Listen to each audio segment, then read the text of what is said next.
Kalau kata orang-orang Dubai itu indah, kata aku enggak.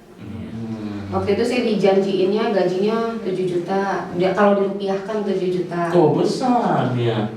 Tawarinnya kerjanya bukan jadi ART. Oh, tahu nggak itu? Itu namanya korban TPPO. Apa itu? Nah, itu Anda korban.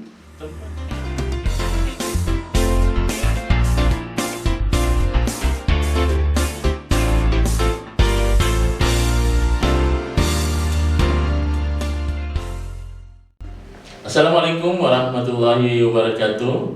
Marhaba Sobat Podcast Indobay KBRI Beirut. Pada hari ini saya Bahrum Muhammad Adnan akan menjadi host dan akan mewawancarai. Kita akan berbicara, menanyakan sesuatu kepada tamu kita, Ibu Latifah. Ibu Latifah, bagaimana ceritanya Ibu Latifah bisa sampai ke Beirut, Lebanon? Cerita dari awal. Iya. Awalnya sih aku nggak ke Beirut, ke Dubai. Itu ditawarinnya kerjanya bukan jadi ART. Oh, jadi di Jakarta ditemui Enggak, di seseorang. Jakarta, di Cirebon. Di Cirebon ditemui seseorang, ditawarkan untuk bekerja di luar negeri. Iya. Di luar negeri dan dikasih tahu ke daerah mana? Dubai, dikasih tahu daerah Dubai, tapi nggak untuk ART, untuk layak restoran. Waktu itu saya dijanjiinnya gajinya 7 juta. Kalau dirupiahkan 7 juta. Oh, besar dia. Jadi langsung tergiur pastinya. Ya, saya juga tergiur kalau gajinya 7 juta dan dia di Dubai jadi pelayan restoran, ya itu tentu sangat menggiurkan sekali. Langsung tergoda pasti ya. Langsung tergoda. Padahal di Indonesia sudah ada pekerjaan, sudah pekerjaan. Iya, seterusnya? Iya, setelah sampai Dubai. Awal-awal sampai Dubai itu di bandara saya ngerasa nggak enaknya itu, ngerasa kayaknya nih nggak bener nih gitu. Waktu nyampe ke Dubai di bandara itu saya dijemput sama orang Arab. Nah, sampai di bandara itu paspor kami ditarikin. Iya, banyak ternyata, bukan sendiri. Aku ada 3 orang saat itu. Orang Indonesia semua? Indonesia semua. Cewek semua? Cewek. Dari Cirebon semua? Atau kenalan di Jakarta? Kenalan di bandara. Kenalan di bandara. Kemudian ketemu dengan 3 orang temannya di bandara, bukan temannya ya? Waktu di bandara Jakarta, kami ketemu, aku ketemu 1 orang dari Bandung. Setelah sampai bandara Dubai, ketemu lagi 1 orang dari Cilacap kalau nggak salah. Oh, baru kenal saat itu di bandara. Kemudian diterbangkan ke Dubai. Setibanya di Dubai, dijemput sama orang Arab itu. dijemput langsung sama orang Arab. Iya. Yang dari Jakarta orang Indonesia yang melepasnya. Iya. Dilepas dari bandara di Jakarta, turun bertiga di Dubai. Berdua di Dubai. Yang tadinya katanya bertiga? Ketemu di bandara Dubai. Oh, yang satunya sudah menunggu di bandara Dubai. Bertiga di Dubai, belum pernah ke luar negeri mungkin bahkan 3-3 ya? Mungkin. Pernahnya keluar kota. Terus kemudian di bandara Dubai ketemu siapa? Ketemu orang Arab. Padahal sebelumnya tidak pernah bisa berbahasa Arab ya? Enggak bisa sama sekali. Tapi itu orang Arab menyambut dengan bahasa Inggris kali? Enggak, cuma isyarat paspor. Oh, paspor. Perempuan laki-laki? Laki. Astagfirullahaladzim. Yakin. Itu yakin akan disuruh bekerja di restoran? Awalnya yakin. Ya, dari Jakarta ke Dubai itu yakin, tapi setelah paspornya diambil-ambilin jadi curiga ya? Curiga. Paspor diambilin, bertiga tanpa memegang paspor, diantar kemana? Kami itu dibawa ke satu rumah di Dubai itu, terus kita bertiga dimasukin dalam satu kamar.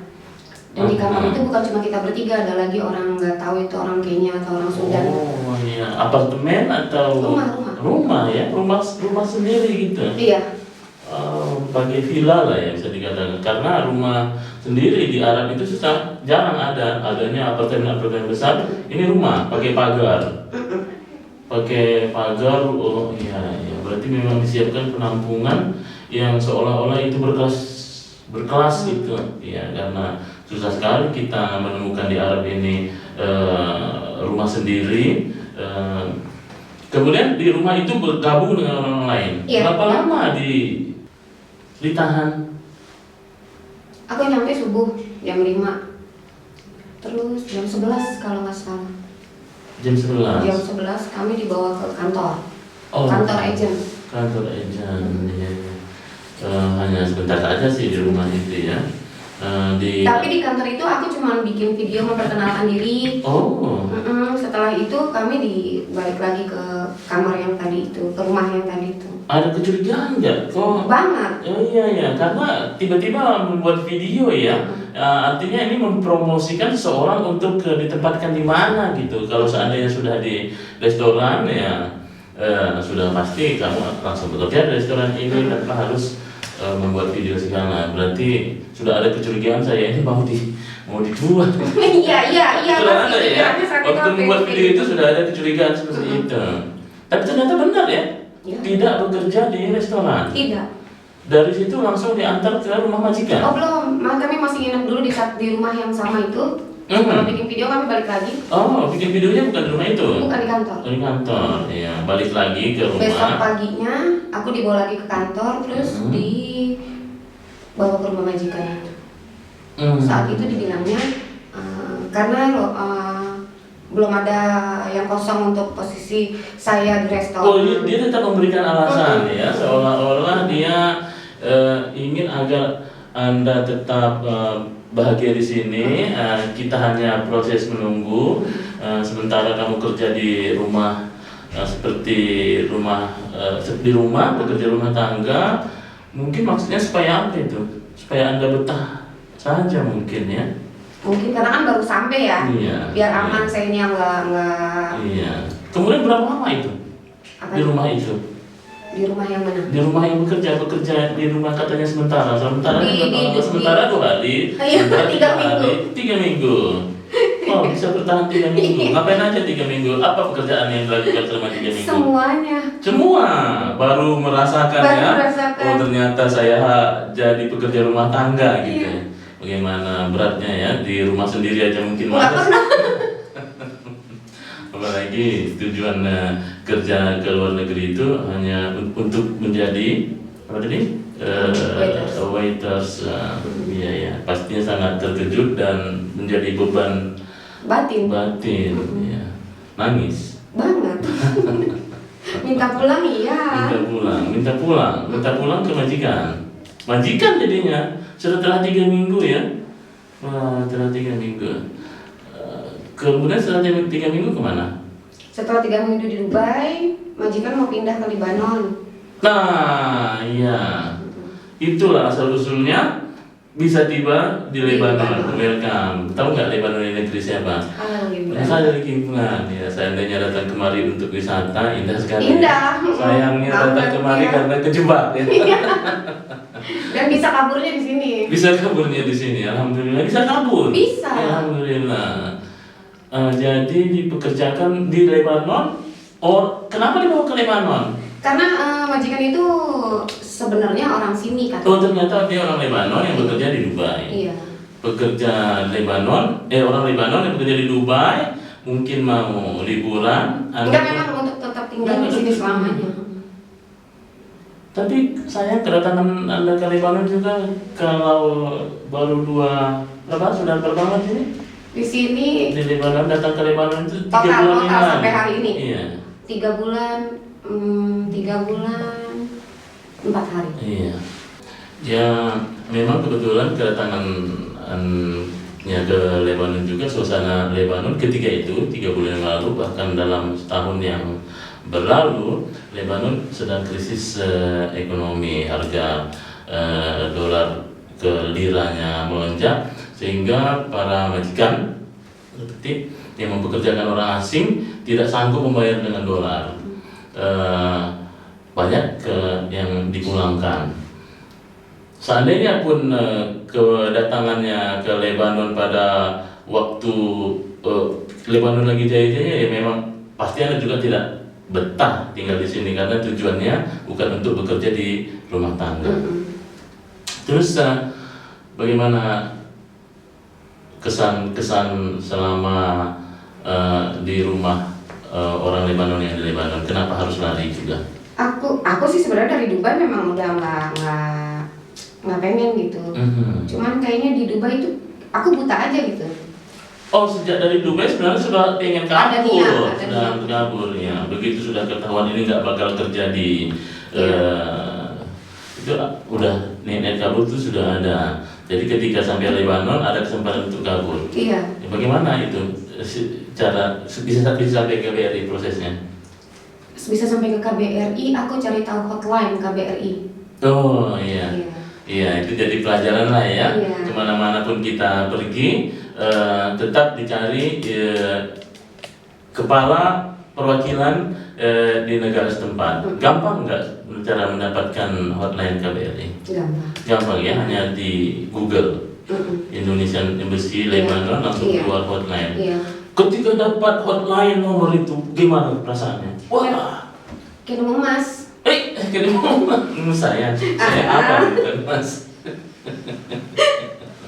Jadi kebetulan ya yang menerima telepon juga abang-abang ya. Iya, abang-abang. Memberikan harapan.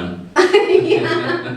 Setelah tenggelam di rumah tangga orang lain ya, Iya. beberapa ya yang tidak diharapkan, nggak pernah mimpi mungkin ya Mimpi apa? untuk keluar negeri. Enggak juga. Keluar negeri jalan-jalan mimpi, Iya, tapi keluar mimpi. negeri untuk bekerja di rumah memang ya kalau tidak terpaksa orang juga pastilah tidak akan meninggalkan negaranya untuk bekerja di luar negeri. Itu pasti hanya kebutuhan ekonomi yang sangat mendesak, seseorang harus meninggalkan tanah air untuk bekerja di luar negeri. Padahal kalau dihitung-hitung ya gaji sebenarnya ya lebih besar. ketika di Indonesia, Iya. ketika di Indonesia. Ya, jadi setelah di Dubai ketahuanlah bahwa Anda itu sebenarnya tidak dipekerjakan sesuai dengan yang dijanjikan. Iya. Wah, tahu nggak itu?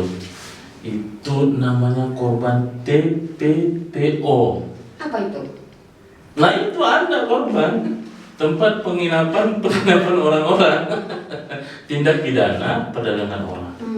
Jadi kita sudah secara tidak langsung oleh agen yang mencari pekerja yang untuk bekerja di Indonesia itu, dia secara tidak langsung memperdagangkan orang. Karena pastinya dia mendapat fee yang besar untuk bisa mengirimkan 1 orang, 2 orang untuk bekerja di luar negeri dengan janji-janji yang muluk tentunya. Karena yang dia pikirkan bagaimana dia mendapatkan orang yang bisa dikirimnya ke luar negeri. Terserah orang di luar negeri itu mau akhirnya kerja apa. Karena sebagian orang pasrah menerima, aduh saya nggak tahu kemana-mana.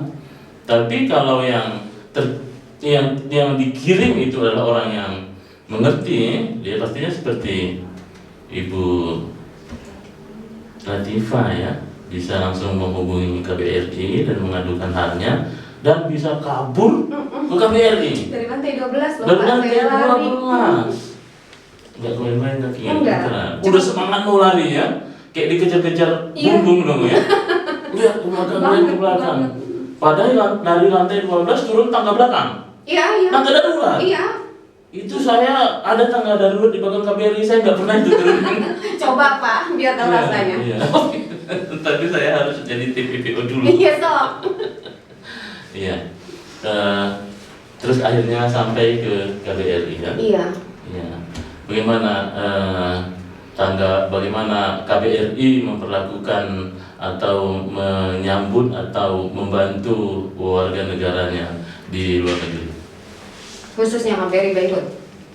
Iya. Oh iya, baru pertama ya. Di KBRI Beirut bagaimana? Alhamdulillah. Alhamdulillah ya. Wah, Alhamdulillah bisa semuanya. semua saya difasilitasi. Alhamdulillah, iya. Apapun. Apapun. Aku pengen nangis kalau ngomong kayak gini. Oh iya.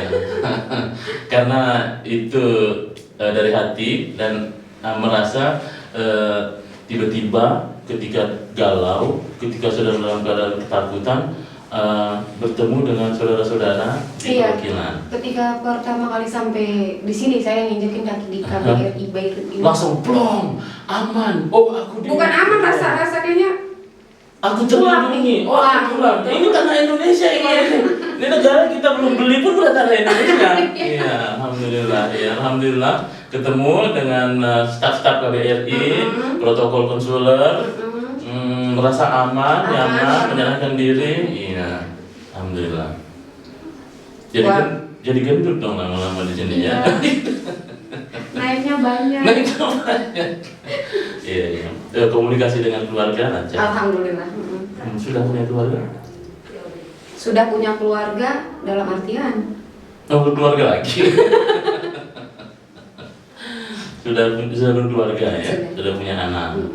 Ya, tapi yang jelas motivasi untuk berangkat ke luar negeri itu bukan hanya karena pengen menghidupi keluarga, tapi karena dijanjikan dengan hal-hal yang lebih muluk. kan manusia pengen cari yang Pasti lebih baik. iya. Padahal ketika Indonesia pun sudah merasa mencukupi. Iya. Itu memang agen-agen yang harus kita berantas itu. Iya. Iya, setelah mengetahui ternyata Anda hanya dijadikan korban TPPO, apa pesan-pesan kepada warga negara kita yang agar jangan terlalu mudah percaya untuk bekerja di luar negeri? Kalau aku sih pesan-pesannya ke khususnya perempuan ya, karena kan kebanyakan dicarinya perempuan. Perempuan ya. Dipelajari lagi mau ke negara apa, dan di negara itu dipelajari gimana-gimananya gitu kan. Terus dicari tahu bener atau enggaknya gitu. Soalnya kan mereka agen-agen kebanyakan nyarinya tuh yang maaf ya berpendidikan rendah, yang bisa dibodohi. Iya. Sehingga gampang untuk diberangkatkan, dirayu, dan terus diomong nanti ada uang ininya lah segini gitu kan. Janji-janji mulu. Iya gitu, kayak gitu-gitu. Pokoknya jangan karena uang, pokoknya dicari tahu dulu. Soalnya udah sampai sini tuh gak enak banget. Kerjanya gak enak, tangan aku pada luka-luka atau kerja itu. Apalagi di Indonesia kalau kerjanya sudah terbiasa santai. Pernah kerja apa sih di Indonesia kalau boleh tahu? Iya, pekerjaan di Indonesia cukup banyak. Cuma karena mungkin lebih praktis atau dengan tujuan ingin mengumpulkan duit lebih banyak, walaupun gajinya misalnya di Indonesia itu 3 juta, di sini pun kalau di rupiahkan hanya 3 juta, kalau katanya kalau di sini itu gajinya itu bisa ditabung. Iya, awalnya ceritanya gini kan, pokoknya nanti kamu di sana gajinya 7 juta, soal makan, soal tempat tinggal aman. Udah gajinya ditabung gitu ya. Jadi langsung 7 kali 3 21 juta. Iya kan, gitu ya. menang banyak kan aku kalau misalnya beneran gitu. Iya. Setelah Mbak Bu Latifah ya mengetahui, oh saya ini ternyata jadi korban TPPO, makanya memutuskan untuk menelpon KBRI untuk segera kabur ke KBRI untuk minta perlindungan dan untuk segera minta dipulangkan. Tanggapan keluarga bagaimana setelah memutuskan atau setelah keluarga mengetahui, oh anak saya ternyata jadi korban TPPO dan ingin pulang? Pada awalnya bapak aku memang udah curiga. Udah curiga banget. Iya. Sampai marah-marah. Memang sepertinya keberangkatannya berarti sudah tidak diridhoi ya, tapi ini ingin berangkat juga. Saya harus keluar negeri. Iya. Jadi pulang nanti merasa bersyukur kepada orang tua ya. Orang tua itu bagaimanapun untuk anaknya dia pasti lebih memilih, ada rasa yang dia rasakan. Jadi orang tua sudah merestui juga untuk segera pulang, pastinya. Ya bagaimanapun anak perempuannya harus segera pulang. Nah, berdasarkan pengalaman yang apa rencana di Indonesia setelah pulang dari sini? Apa ya? Yang pasti mah ketemu anak-anak dulu. Iya. Yang pasti mah nggak pengen kembali lagi ke Lebanon itu, ke Dubai ya. Apalagi itu.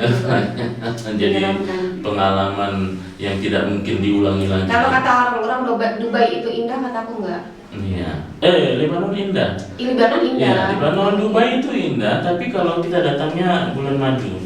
Ada rencana bulan madu, Oke. jalan-jalan ke Dubai, ada rencana bulan madu jalan-jalan ke Lebanon. Lebanon ini negerinya Khalil Gibran, indah, mempunyai 4 musim, musim semi, musim panas, musim hujan, musim gugur. Iya, mempunyai 4 musim. Jadi orang betah di sini. Mudah-mudahan nanti setelah pulang ke Indonesia bekerja kembali berkumpul sama keluarga, bisa aja nanti sempat ketemu orang Lebanon di sini yang kira-kira ganteng-ganteng gitu. Enggak ya, udah enggak ngeliat lagi ya, udah enggak ngeliat ya. Oke, terima kasih banyak atas informasi-informasi yang mudah-mudahan berguna kepada warga negara Indonesia yang kebetulan menyaksikan podcast kita ini. Saya mendoakan semoga Mbak Ita kembali ke Indonesia nanti dengan beribu-ribu pengalaman bekerja di luar negeri, menjadi cinta tanah air, cinta negeri sendiri, cinta bekerja di dalam negeri. Mudah-mudahan mendapatkan pekerjaan yang lebih menarik lagi. Pastinya akan lebih menarik kalau kita banding-bandingkan dengan kesedihan mereka yang didapatkan di luar negeri ini ya. Jadi setelah merasakan kepahitan, sesuatu yang biasa itu akan menjadi manis rasanya karena sudah merasakan rasa yang pahit. Mudah-mudahan keindahan selalu di hari-hari Mbak Intan ke depan. Ketemu jodoh lagi yang baik hati sehingga tidak perlu memikirkan untuk kembali ke luar negeri, ataupun kalau keluar negerinya saya undang, dipersilakan untuk datang ke Lebanon nanti berbulan madu, main salju di Farayan. Belum sempat melihat salju kan, nanti akan dibawa insyaallah ke salju. Ya memang kita karena fokus ke urusan-urusan dan supaya cepat pulang ke tanah air, makanya kita tidak ada program jalan-jalan. Yang kita kerjakan yang serius-serius, sehingga karena anak pun ditinggalkan di Indonesia atau meninggalkan anak ke luar negeri tanpa pekerjaan hanya ditampung di KBRI, lama-lama kan tidak baik. Biaya mereka juga perlu disiapkan setiap bulannya. Makanya di sini tidak ada istilahnya untuk istirahat. Di sini semua pekerjaannya itu untuk mempercepat kepulangan. Alhamdulillah beberapa hari ke depan sudah pulang ya. Kalau ada pesan-pesan atau apa yang ingin disampaikan kepada teman-teman, dipersilakan. Kalau aku sih mengucapinnya terima kasih banyak buat KBRI Beirut. Ya, itu kewajiban. Beserta para staf dan semuanya deh. Pokoknya aku nggak bisa sebutin satu-satu. Aku bisa di sini, aku bisa merasa aman. Aku bisa pulang juga di sini. Ya dari sini ya, alhamdulillah. Ya tentunya kita juga merasa bahagia dengan kehadiran Mbak Intan ke bawah dengan pengalaman-pengalamannya, dengan cerita-cerita pahit atau manisnya akan menambah pengalaman kita juga menghadapi bagaimana nanti pendatang-pendatang baru kemarin. Terima kasih banyak atas waktunya berbincang-bincang di KBRI Beirut Podcast Indoway.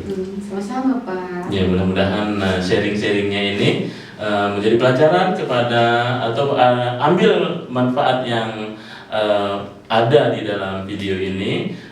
Mudah-mudahan semua pekerjaan, semua urusan kita dibantu oleh Allah Subhanahu wa taala dan lancar semuanya.